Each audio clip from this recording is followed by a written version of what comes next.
All right, are you guys ready for your next topic? The next one is about Indiana's state of design excellence toward a definition. Your speaker will be Richard McCoy. He's an executive director of Columbus Landmark, and he's an experienced cultural leader who has a history of creating unique solutions to complex cultural heritage challenges, cultivating projects in public spaces, and teaching in universities. He will touch on conceptual framework for design excellence and how to move forward with it in the framework and ground it in a statewide perspective. So let's bring it together for Richard McCoy.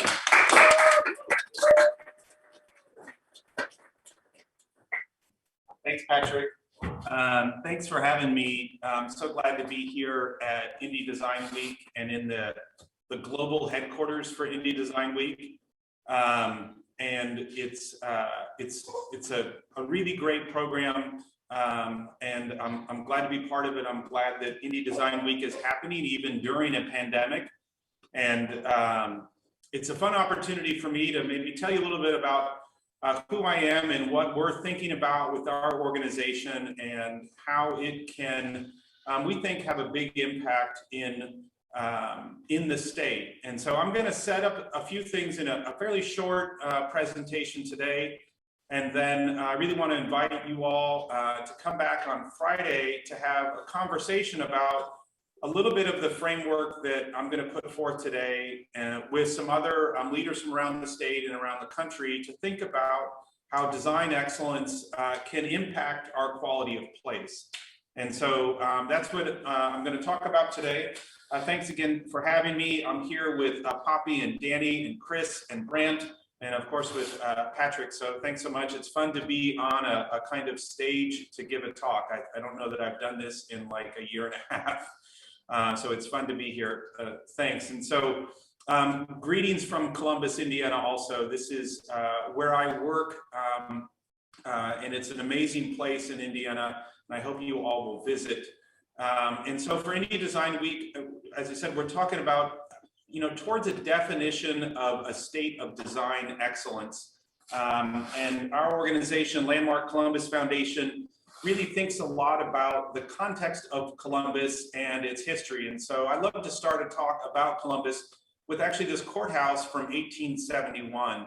It's a really amazing courthouse in a city, and it kind of defines the aspirations for a town. It's designed by Isaac Hogston, who was one of Indiana's most well-known architects at the time. He designed the now destroyed Marion County Courthouse, and a number of other prominent buildings. And this was a big, important project in Columbus, and it kind of set the frame to say, as a community, we want to create a courthouse that looks far out into the future, that is forward thinking and defines what we want to be as a city and a municipality. And so I love courthouses because they sort of define what a community can be. But Columbus is probably most famous for this church. This is First Christian Church, and it was finished in 1941 by Eliel Saarinen. It's arguably the first modern church in America, and it's right here in Indiana. And this is another building that, like the courthouse, is a big, bold investment in the city. It occupies an entire city block in Columbus. It was designed by Saarinen, who at that time was described as Europe's most famous architect. And this was described in Time magazine as one of the most expensive projects happening in the late 1930s and 1940s in all of America. It's an amazing project that was happening in a town of 11,000. So here's an exterior view and then an interior view of the sanctuary. And this building then, like the courthouse, defines the community's aspirations. It defines it as a religious community, as a Christian community. And it also sort of says great buildings can affect our lives and they can add up to quality of place. The next sort of big investment to talk about in Columbus, it really pinpoints these ideas of quality of place and design excellence. In the 1950s, the major employer in the town, or one of the major employees, is Cummins, who today makes diesel engines and also electric engines and a number of other things. They had a problem in that their population was set to double, and they were going to need to add a new school about every other year. And they made a decision to incentivize the schools with great design. And so this building here is Lillian Schmidt Elementary, and it was created with funds from Cummins to subsidize the design. And so in this case, an architect from Chicago was brought in, Harry Weiss, to design this building, and it started a different way to think about schools. And it was the same kind of thinking with the courthouse or the church, is that great buildings change our lives. There's a famous Winston Churchill quote that says, first we shape our buildings and then our buildings shape us. And this idea is that if Cummins is to grow and if the community is to grow, we need great schools to attract creative people to come to this town. This is the same thing that every city in America is doing right now. How can we get creatives to move to our communities? And so Cummins's idea in the 1950s was to start building great schools. They knew that families would love to have great places to move and to raise their family, or people would love to have a great place to raise their families. And so the architecture program eventually expands to include other public buildings, civic buildings, parks, public housing, libraries. This adds up in a sense to a quality of place, this intangible thing that says Columbus is an interesting place to live. Great, you can go get your degree at Harvard, and then you can move to Indiana and you can work for a great company. We see, as I said, we see cities all over America employing this same strategy. At this time in the 1950s in Columbus, it was just a common sense approach to incentivize people to move there. And that was through the idea that design is a key driver to improving quality of place. Columbus is famous for other buildings in town. This is a kind of a night shot at another Aero Saarinen design building. Here's an interior of it. This is maybe arguably the second glass-walled bank in America. It changed the way we think about banks. Before this time, banks were sort of these fortresses where you would put your money and feel safe. This was a bank that said, no, we're going to be open and transparent, and we're going to try to show you the banking process. This is one of 7 National Historic Landmarks in Columbus. A National Historic Landmark is a designation that the National Park Service gives to a site that says you are of national significance. So it's uncommon for a small town to have 7 of them, and they're all modern and contemporary designs. Here's another look at the Miller House in Garden. It's another Aero Saarinen building. This is now operated by Newfields as a private residence that you can view. This is the family home, the former family home of one of the chief executives at Cummins. And then this is the former newspaper printing plant and newspaper offices of the local newspaper. And I show this to say that design and design excellence in Columbus wasn't just about Cummins and the family that controlled Cummins. It was something that went around the entire community. So the Brown family in Columbus owned the newspaper for many years, and they too invested in high quality design to make a kind of statement about what they're doing. And so this is a transparent building that in this area used to be where the printing press was. And so you could see your newspaper being made in downtown Columbus. It's really a fantastic building, and it's our most recent National Historic Landmark. It was designated in 2012. Today, though, it operates as the J. Irwin Miller Architecture Program. And so instead of printing newspapers, it's making tomorrow's designers. And so it's exciting. The first class of architects will graduate here in a matter of weeks from the J. Irwin Miller Architecture Program. And so this is a quick just sort of look at the context of Columbus.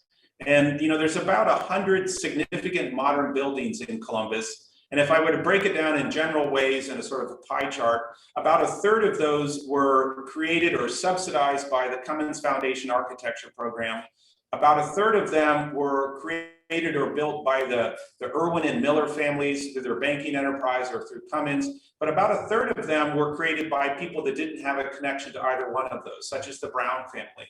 And so by the 70s and 80s in Columbus, it was a community unlike any other. It had 4 corporations headquartered there. It had 2 Fortune 500 companies.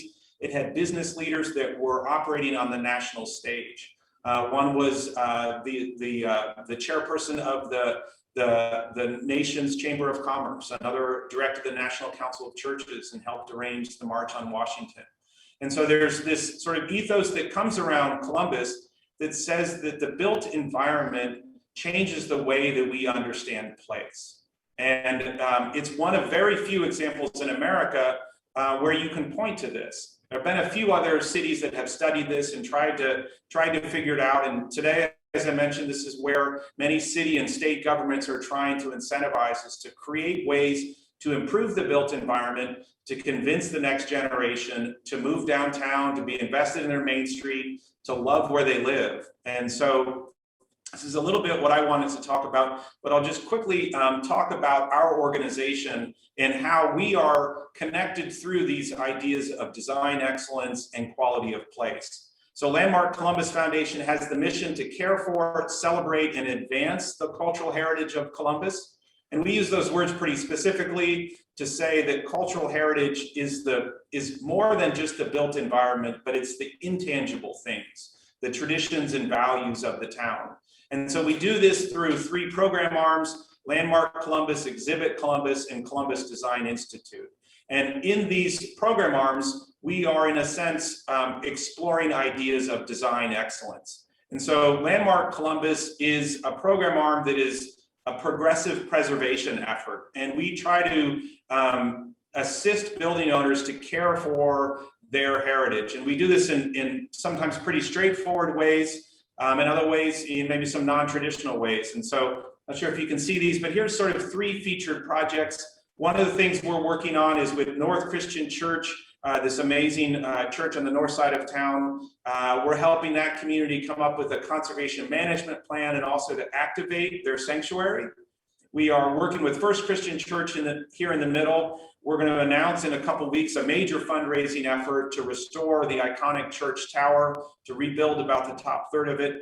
And then on the far right, that's a now vacant theater that there's a community coming together to help restore. So part of design excellence is thinking about the past and bringing the past forward to today.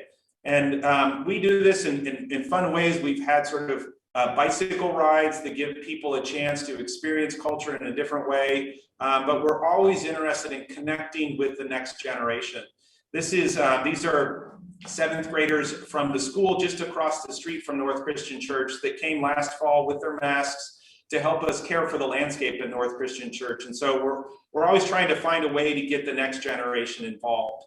The next program arm is Exhibit Columbus, and this is where we really put Columbus's traditions and values on display by using the context of Columbus to create a 2-year cycle of programming that explores a theme with exhibition participants that eventually build installations. And so we do this through a symposium, and we love to do them in person to invite people to Columbus to experience the heritage firsthand.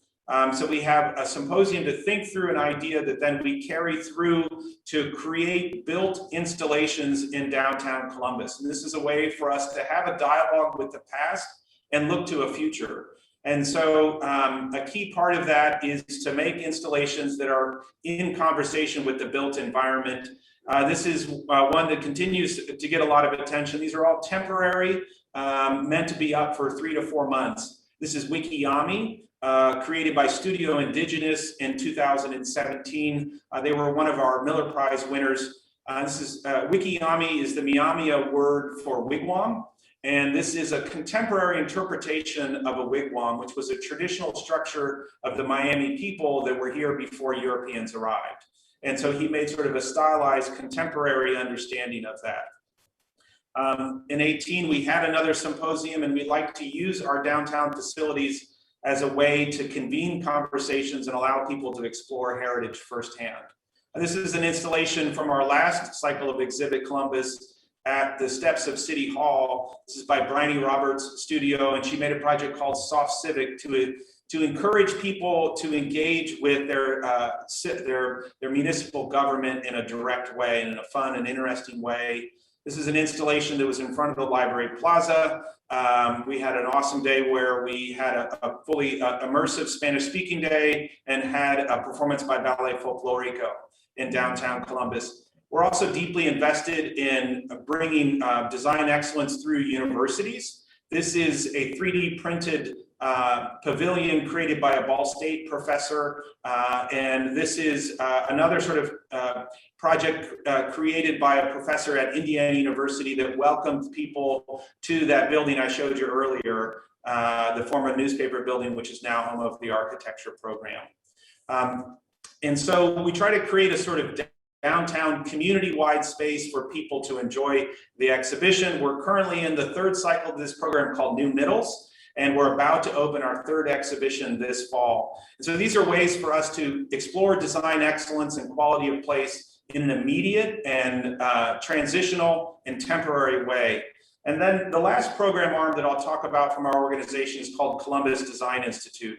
And this is a technical service initiative of the organization that we've used to connect with other partners to think about a design process or design excellence in their community. And these are probably much too small, but this is the program arm that, in a sense, I'm speaking to you all today, which is out of the Institute, which is to say, we want to talk about these and further this outside of Columbus. Last year for Indy Design Week, we did a really fun program called Homeworks, where we explored how we were managing the world just after the pandemic sort of caused everyone to go into lockdown.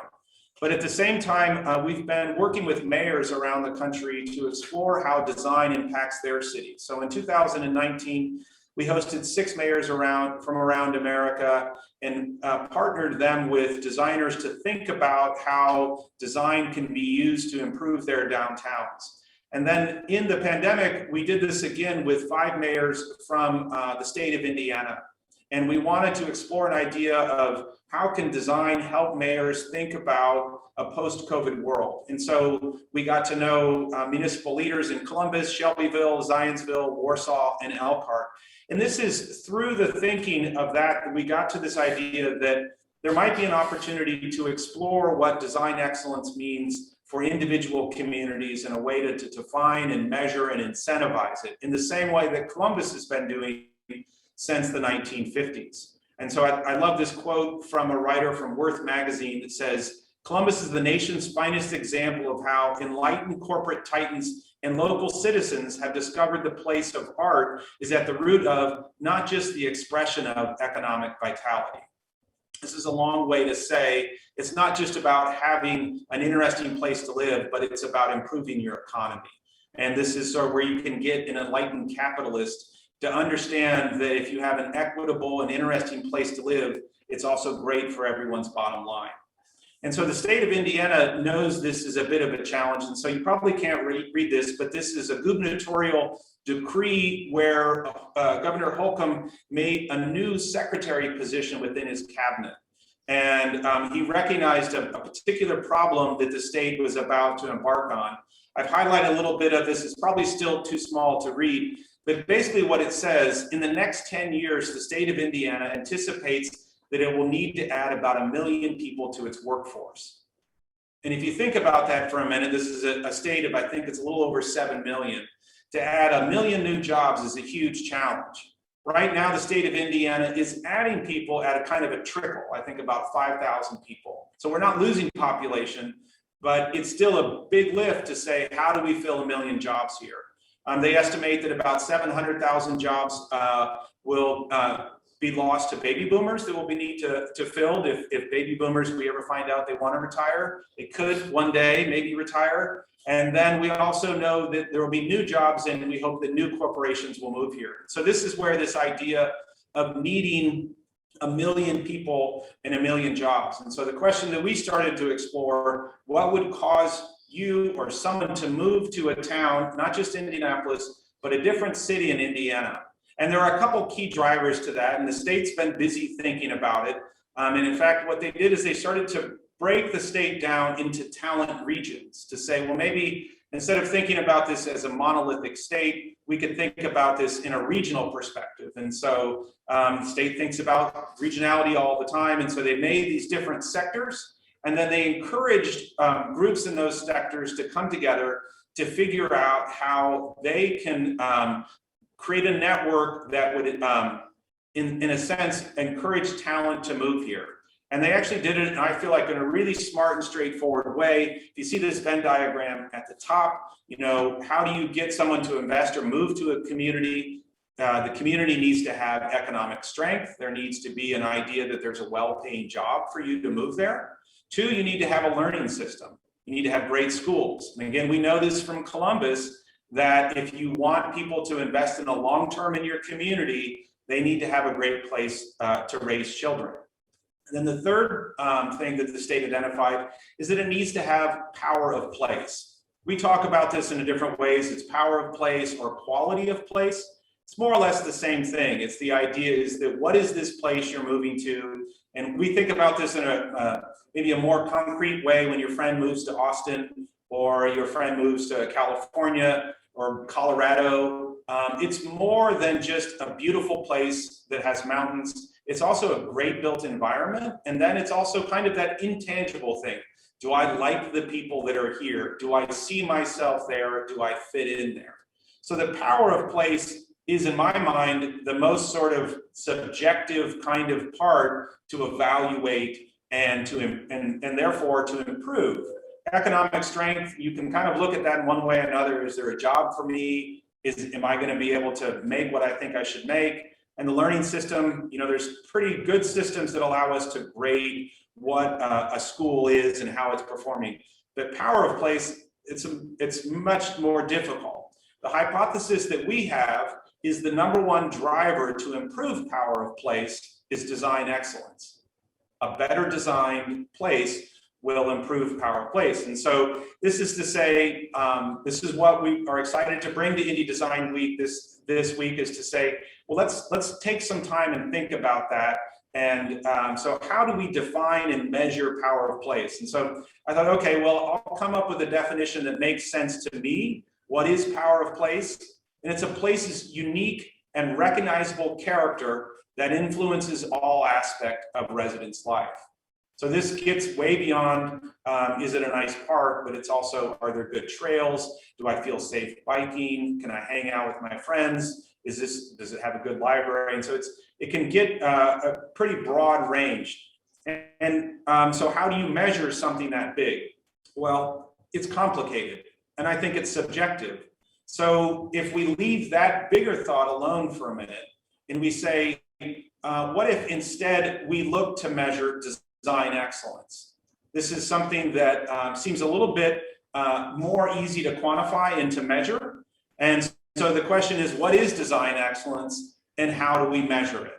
And it's interesting, there's a number of people that work in this area, but there haven't been a really sort of clear way to do this in a way that would respect regionality.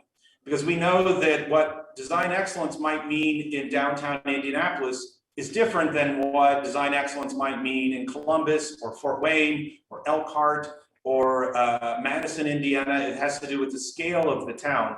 And so it's a bit of a subjective effort. But what we see is that organizations are interested in incentivizing it. So in Indiana, we have the Indianapolis Chamber of Commerce, the Indy Chamber, that every year hosts the Monumental Awards. And this is awards, in a sense, for design excellence. This is only for Marion County and the sort of donut around Marion County to sort of quantify what design excellence might mean there. And what's interesting about that is that, first of all, it's just about one region, but two, the jury for that changes every year. And so it's a little bit subjective in how you judge it. In the same way, the American Institute for Architects, the largest statewide organization dedicated to the architecture profession and also licensed architects to make sure they build buildings that are safe for you to go into. And the ASLA, which is the American Society of Landscape Architects, sort of the inside and the outside of a building. They also provide professional design awards that are meant to recognize design excellence. So there are folks that are thinking about this, but what we're trying to say is that can we come up with a definition or a set of a framework that would allow us to evaluate it in each region of the state? And in this way, if we are able to evaluate it, then we could find ways to incentivize it. We could find ways for better design to happen in our communities in an interesting way. And so ultimately what we want to do is to improve the power of place in Indiana. So to do that, first you need to evaluate it and then improve design excellence for people. And that's a really important thing to say, is this is for people. This is to make a city better place to live. It's really about a kind of one-to-one relationship. It's for humans. It's not for cars. It's not for bicycles. It's not for corporations. It's for people. How do you make an experience in a community that is more interesting? And so we look at sort of 4 key areas in downtowns. And I say downtowns because downtowns are what we think of in cities. And that's where you live. Even if you live in the suburb, you say you live in Indianapolis. And when you think of Indianapolis, you think of downtown. And so really, no matter where you live, your address will indicate a downtown, which in many cases will dictate where you identify. What is your place that you're from or where you live? And so we wanted to evaluate improvement. We suggest it should be done in 4 key areas. 1, on the streets, the most public of spaces, sidewalks, streets, cultural places, libraries, museums, parks, and civic places. And by civic places, I mean, our municipal government areas. And so this is, a very basic framework to do that. And our next step in this project is actually this Friday at 1:45, we're going to have a conversation with 4 experts that are thinking about this nearly every day. And so one is going to be Blair Milo, who is the secretary of the Career Connections and Talent. She's the person that the governor tapped to run that sector that we talked about when he made the gubernatorial decree. Blair used to be the mayor of LaPorte, Indiana, and so she left her position as a mayor to come work for the governor. And then the other is Julia Day from GEL. GEL is a national organization that's based in New York and Copenhagen, and they think a lot about how people interact with their environment and ways that we can make a better environment for people. And then also joining us is the recent past president of ASLA Indiana, Randy Royer, who has many years of experience building places in Indiana, and then the current president of AIA Indiana, Andrew Mitchell. And so we're actually going to have a bit of a statewide look at what this means. And I hope you'll join us on Friday at 1:45 at Indy Design Week to go over that. And so thanks very much for the opportunity to speak at Indy Design Week. I really appreciate being able to tell you a little bit about our organization and some thoughts that we have. I encourage you to, I don't know if we have time, I don't think we have time for questions today, but I am on, I'm getting told by the production team here, there might be a question.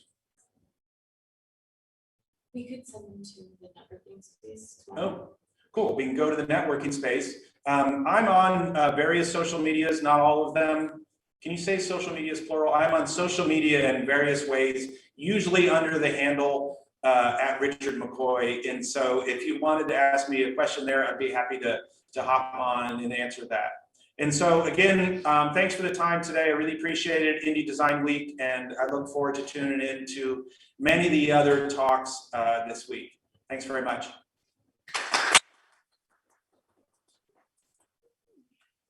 Yes.